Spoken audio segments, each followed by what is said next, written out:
we're going to hear dramatic, let's make sure you can see that, dramatic stylistic differences. You will obviously hear that with the vocal timbres down here. Timbre is, if you remember correctly, timbre is the characteristic quality of sound. What makes the difference between a trumpet and an oboe, what makes the difference between a male singer and a female singer, or a little boy in a grown man. So the timbres of the vocal, especially in the first example, where you'll hear them imitating almost animal cries. New instruments, well, new instruments would be rattles, bells, drums. Even though we've heard plenty of drums, the drums takes a different role in a sense. It does keep the beat, but it also accentuates the text. But we were saying the functional context. These Native Americans found this music to be not so much entertainment, but the context is more almost religious, spiritual, to appeal to the great, what's the word they use for it, the great spirit, Mother Nature. This has been true throughout history for all cultures, appealing to the forces of nature to smile upon them and to be good to them. This music is about as close to the early prehistoric music that we'll never be able to hear, but we can only surmise. If we put on our ethnomusicologist cap, and I become Professor M, and I start to think about Indian music in a different way. I start to think about Indian music as a primal source of power, magic, communal ritual, communal unity and function. So anyway, this cap will be my ethnomusicologist cap, and I'll wear it occasionally so that we can kind of look at music differently. So let's go on and listen to the rabbit dance first. And I want you to hear the beginning. Both the examples that we listen to will start out with drums.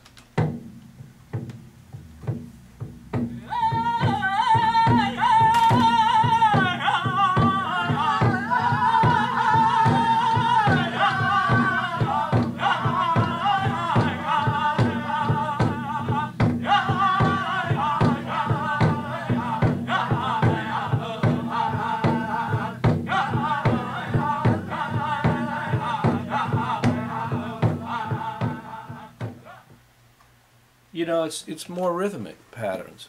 I mean, if you had to tell me what the melody was, I doubt you could even really say it. It's more of a single note declamation, just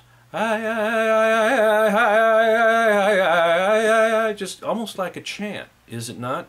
As old as time. This music is an example of looking back through history at primitive music.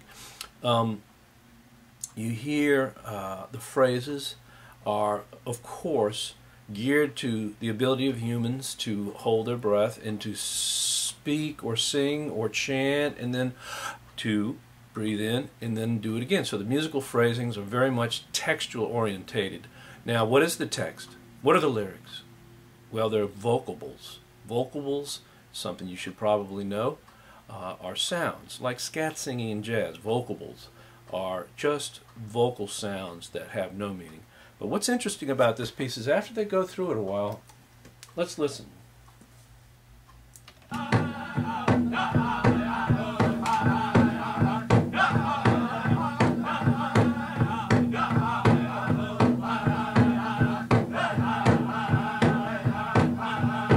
Almost like 4-beat rhythms. Ah, listen.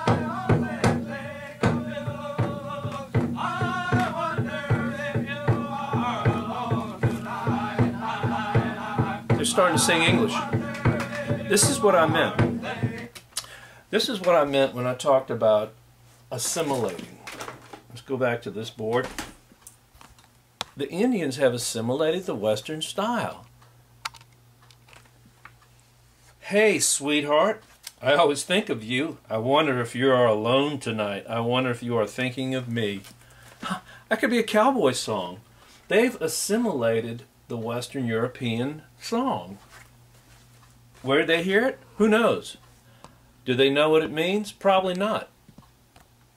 They, of course, at first, probably didn't.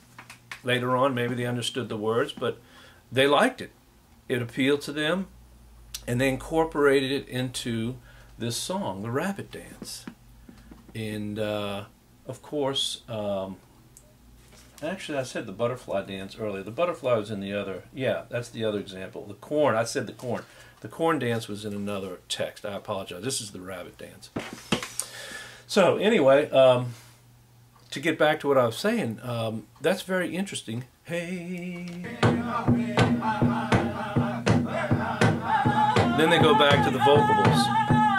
Okay, enough of that song. Let's go on to the next one and listen to it. Sounds the same. Starts the same. But listen to the vocal range. It's a lower range. If you look in your listening guide, you'll see instruments introduce the song, the rattles, bells, probably dressed up, war paint or paint. I don't know if it's war paint or not. It starts in the low register and then slightly higher register. Now you'll hear a very limited melodic range. The melodic range will be 2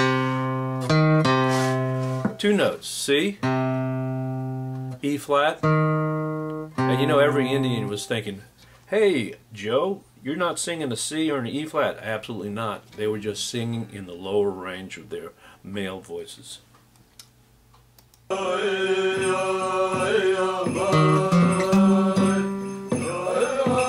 me go up to the octave.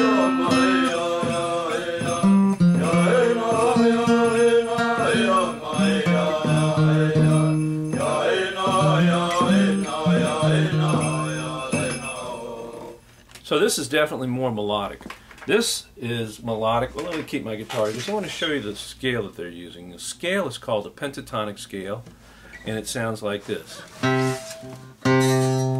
This is Do. It's the tonic. Do, and then we skip Re. We go right to a minor Mi. Do, Re, Mi. This minor is called Me. Do, Me, Fa, So. Do, and then a flat T, which is Te. Do, Te, So, Fa, Me, Do, Te, Do. So it's very, very much more melodic. And is it more musical? I hesitate to say that because, again, what is music? Music can be many different things. So I will just say that it is more melodic in that it uses tones.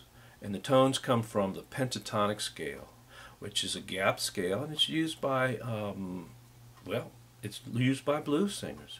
It's also used in rock and roll a lot. It's used in Appalachia. It's one of the most universal scales around, depending on how you use it.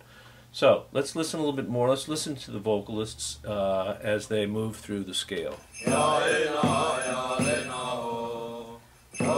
Some pauses. Lots of repetition.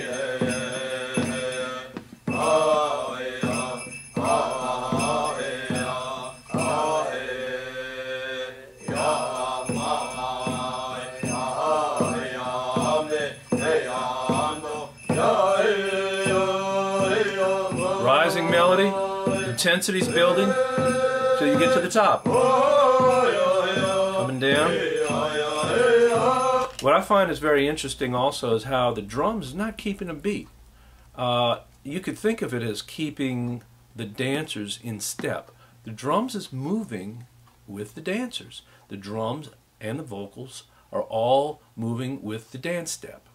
If you can visualize them moving hunched over and moving with the bells attached to their ankles and their wrists or arms and in their costumes, music needs to be visualized. You need to see it in the context that it is. And this is very, very ceremonial, very important moment before they go out to fight. They're summoning the spirit of the butterfly, and it gets into their psyche. How does the butterfly move? How does the butterfly function? And they're summoning that spirit as they incantate this music.